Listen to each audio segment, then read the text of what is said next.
উপদেষ্টারা যে এই যে বিভিন্ন জনের নাম দিয়েছেন, সেই নামগুলো কতটুকু তাদের নিজের আর কতটুকু অন্যান্য জনের তদবিরের মাধ্যমে দিয়েছেন, সেটাও কিন্তু একটা দেখার বিষয় আমাদের থাকা উচিত। ওয়াসার সম্ভবত একটা মাস্টার রোল ব্যাপারে এক ধরনের সুপারিশের কথাটা গিয়েছে। তো এটা আমি উপদেষ্টাদের দু একজনের সাথে কথাও বলে যেটা জেনেছি যে এটা বিভিন্নজন সুপারিশ করেন এবং এটার নিয়োগ প্রক্রিয়াটা এভাবে হয়ে থাকে।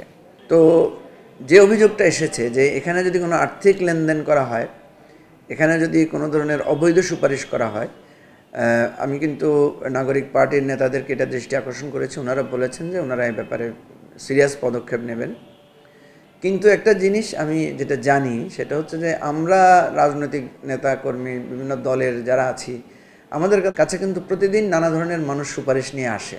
কোনোটা বৈধ, কোনোটা অবৈধ, কোনোটা নানা ধরনের বঞ্চনার শিকার হয়ে আসে। আমরা কিন্তু চেষ্টা করি সবার সুপারিশটা জায়গা মতো পৌঁছে দেওয়ার জন্য। যেমন কোনো ক্ষেত্রে আমরা সচিব সাহেবদেরকে অনুরোধ করি, কোনো ক্ষেত্রে আমরা উপদেষ্টাদেরকে অনুরোধ করি, এবং অনুরোধ করার সময় আমরা এটা বলি যে ভাই, এটা তো তার প্রসেসের মধ্যে দিয়ে সে আবেদন করেছে, আপনাদের যদি মনে হয় যে এটা যোগ্য, এটা সঠিক, আপনাদের নীতিমালায় পড়ে, তাহলে এটা আপনারা বিবেচনা করবেন। তো এটা আমাদের দেশের এটা কিন্তু একটা খারাপ কালচার। মানে যদিও আমরা এটা করি, কিন্তু এটা একটা ভালো কালচার না। আমার কথা হচ্ছে যে একটা লোক প্রসেস ফলো করে সে অ্যাপ্লিকেশান দিবে, তারটা যৌক্তিকভাবে বিবেচনা করা হবে, তার জন্য আবার সুপারিশ করতে হবে কেন? যেটাকে আমাদের লোকাল ল্যাঙ্গুয়েজ আমরা বলি তদবির কেন করতে হবে? তো এই তদবির সংস্কৃতিটা আমাদের সমাজে আছে। এবং উপদেষ্টারা যে এই যে বিভিন্ন জনের নাম দিয়েছেন, সেই নামগুলো কতটুকু তাদের নিজের আর কতটুকু অন্যান্য জনের তদবিরের মাধ্যমে দিয়েছেন, তাদের অন্যান্য দলের নেতাদের সুপারিশের মাধ্যমে দিয়েছেন, সেটাও কিন্তু একটা দেখার বিষয় আমাদের থাকা উচিত। সর্বোপরি আমার বক্তব্য হচ্ছে এই যে সুপারিশ তদবির সংস্কৃতিটা, এটাও কিন্তু আমাদের নতুন রাজনৈতিক বন্দোবস্তে এটাকে আমাদেরকে বাদ দেওয়ার চেষ্টা করতে হবে, অথবা এর একটা বিকল্প পথ বের করতে হবে। যেমন আমার নিজেরও একটা এ ব্যাপারে বিকল্প প্রস্তাব আছে।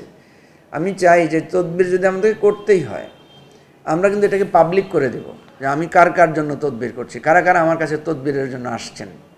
যেমন এবারে শিক্ষা উপদেষ্টা বলেছেন যে উনি অবাক হয়ে গেছেন যে বিশ্ববিদ্যালয়ের ভাইস চ্যান্সেলর হওয়ার জন্য এত মানুষ তদবির করেছে তার কাছে। তো এখন বিষয়টা যদি নিয়মটা যদি এরকম থাকতো যে কারা তদবির করছেন, তাদের আমি ছবি প্রকাশ করে দেব, তাদের নাম প্রকাশ করে দেব, এবং এইটা যদি ট্রান্সপারেন্ট থাকে এবং সেই তদবিরের প্রক্রিয়াটায় যদি স্বচ্ছতা থাকে, তাহলে দুইটা কাজ হবে। একটা হচ্ছে অনেক যারা 2 নম্বরই তদবির করতে আসেন, যারা অন্যায় তদবির করতে আসেন, তারা আস্তে আস্তে কেটে পড়বেন, তারা এটা সাহস করবেন না আসতে।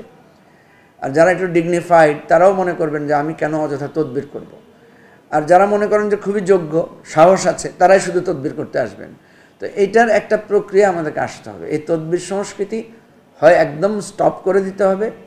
তবে সমস্যা হচ্ছে আপনি স্টপ করবেন কিভাবে? আমাদের দেশে তো প্রপার আমলাতন্ত্র কাজ করে না।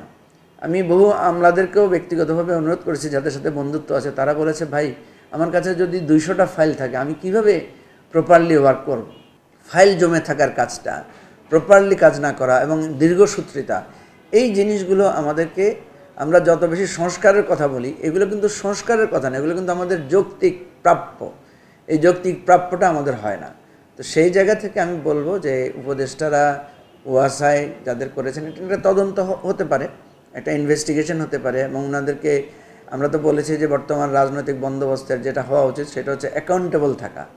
প্রশ্ন এসেছে কে কতজনের জন্য সুপারিশ করেছে, কে কতজনকে নিয়োগ দিয়েছে, সেই নিয়োগের নীতিটা কী ছিল, প্রিন্সিপালটা কী ছিল, প্রসেসটা কী ছিল, সেটা অবশ্যই জবাবদিহিতার মধ্যে আনতে হবে। আমি এই জবাবদিহিতা করার পক্ষে।